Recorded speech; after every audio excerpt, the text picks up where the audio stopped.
nice group out here, so what we're going to have to do is we're going to have to share these, so I'll be giving them out. That's not all the other, there's more. All right, so... Quick flicker. You're gonna find a ghost? Oh my God, what if it comes home with us? Mommy, it just flickered fat all the way to red and then it went gone. He said whenever it like flickers, that means like there's a ghost around. Flickers. Oh God. I saw that. Show it to me. Good? Yeah. We're going to head that way, so just follow me. All right, let's go, So, guys. Mommy, I know how to do this. So you have to press this thing and you have to hold it. Okay? Yes. You have to press this thing. Mommy. Mama. You have to push this down and then you have to point it. And then if it flickers, that means there's like a ghost around. That our city was founded in 1565, and we are the oldest city of European origin, continuously occupied in North America. Now, when people hear how old our city is, and they hear about our history, they ask the question, well, what makes you so paranormal? Why are there so many spirits here, so many ghosts here? Well, it certainly does help to be as old as we are, which is over 450 years old, and to have the history that we have. That certainly does help. But what else helps is that it is called electromagnetic energy that's emitted from Mother Earth. And you see, when the Tumacan Indians were here, before the first Spanish settlers, and they were here 14,000 years before the first Spanish settlers, they felt this electromagnetic energy. All this land here that you see, they worship. This was sacred ground to the Tumacan Indians. We've had scientists come here to measure this energy, and comes to find out this energy does exist. And this is why we are so haunted, so paranormal. But from my perspective as a paranormal investigator, it also has to do with residual energy. Everybody know what that is? Residual energy? Lingering. It lingers. There you go. You see, as old as we are, and with all the battles that have been fought here, the hardships, the disease, executions, there's been a lot of blood spilled here on this ground. And when you have events that traumatic, that energy imprints itself. It imprints itself right here in this ground. And all these monuments you see, these buildings, these trees, even the streets, the sidewalks. And that is another reason why we have paranormal activity here, because of all that residual energy from all that traumatic experience that happened back in those days. The name of Franklin Smith. And he built this strictly for the Lyon family, and it was completed in 1887. And the Lyon family lived here until 1923. Now, there's a couple of issues with this building. One, fire broke out in this building, but as you can see, it's been restored. And the other, well, as you can see, the first floor, these are all retail stores. The next 3 floors, those are 18 condos up there. Now the problem is that the people that live in the 18 condos and these retail store owners do not stay here for very long. They wind up tearing up their leases. They refuse to stay here. Now it could be, possibly, maybe, a bad economy. Or is there something else going on here?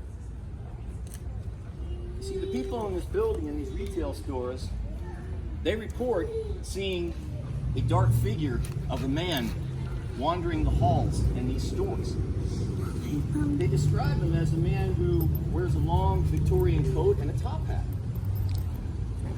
He's walking through doorways up there that no longer exist. These people in these stores, they see him in their stores. This same man fitting that same description is also seen around the corner at the Casa Monica Hotel.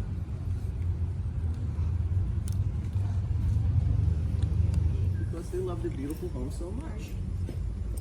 But whoever this is a residual haunting. which means who does not interact with anyone. Does not interact with anyone.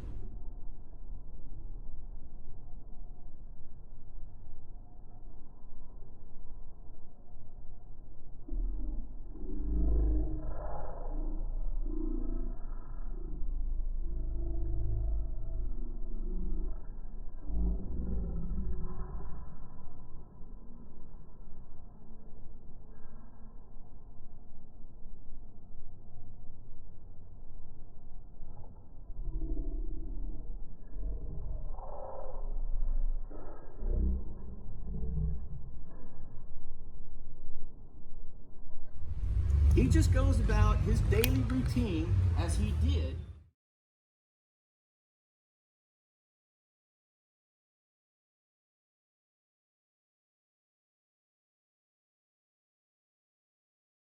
Like furniture being moved. I haven't heard it yet, but I'm hoping to. Me too. I'm hoping to hear it. Me too.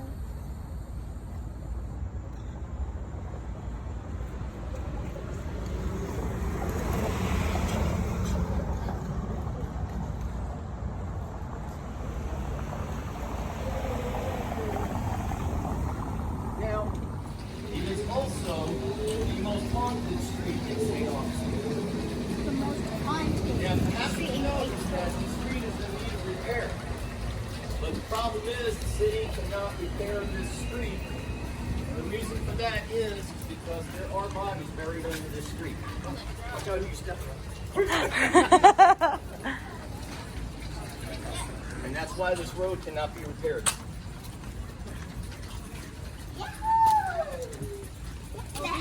Mama, all these green things mean that there are bodies underneath them.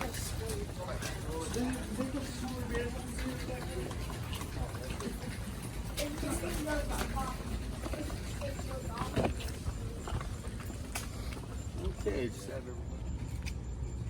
Also, there are reports from people here that they see Spanish soldiers walking the perimeter here, guarding the house. They see them here in the courtyard. One of those Spanish soldiers, his name was Federico. And in the mid-1800s, he was killed defending this home by a Native American. He was shot in the neck and killed. Now, sometimes when I tell that story, I look at my group and I'll see people holding their neck for some odd reason. You okay? Yeah, my neck hurts. My neck hurts. Well, what you're experiencing is you're experiencing the residual energy from the day Federico was shot and killed, is what you're experiencing. You're feeling that energy. You're feeling that emotion from that day that he died. Another spirit that haunts the bed and breakfast, and she likes to haunt the second floor. Her name is Mary Mitchell. Now, Mary Mitchell was the British wife of the Spaniard Pedro Lorenzo Solona. And he, I was pointing at the sign. I thought you saw him. And he was one of 8 Spanish gentlemen that was allowed to remain here in St. Augustine when Spain traded Florida to the British. He was allowed to stay here. Now Mary loves the second floor. She said right there. I go, was anybody standing there? She goes, no sir, nobody was there. I just took a picture of the building. So I showed everybody, I said, look what this young lady caught standing right there.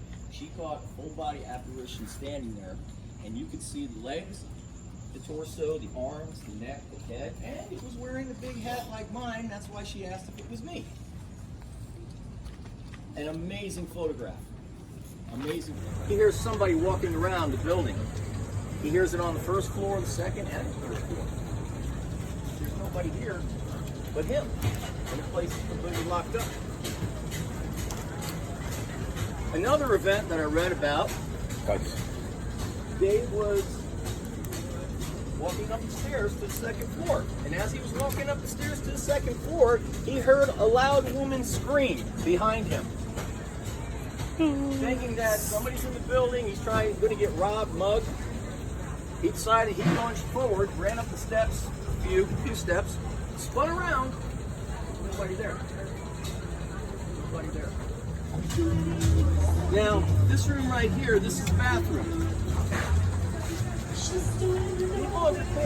People have reported seeing a woman wearing period clothing go into that bathroom. Now, of course, we have a lot of character actors out here, like we had today. Light it up if you're here. All the way to red. If you're here. Always red. Uh-oh. Let me ask it. Let me see. Margaret, are you here? Spike it to red if you're here. Margaret, are you here? Margaret. Margaret. Margaret, are you okay? Are you okay? Go to red if you're okay. Anybody down here getting anything? No. Yes, we are. We got a little bit. Margaret. Came to St. Augustine, and he brought with him his exclusive, expensive European collection. Now, I've been in that museum. I mean, as much as it is back there, I mean, this guy must have been a hoarder in his life. Because he got money back there. I mean, I just can't understand who would want it. When she found out that she was not in the will. Mommy, don't get. Stay back. And her name was Mary Lily Keenan. Now, Flagler College did not become haunted until after Henry Flagler's funeral.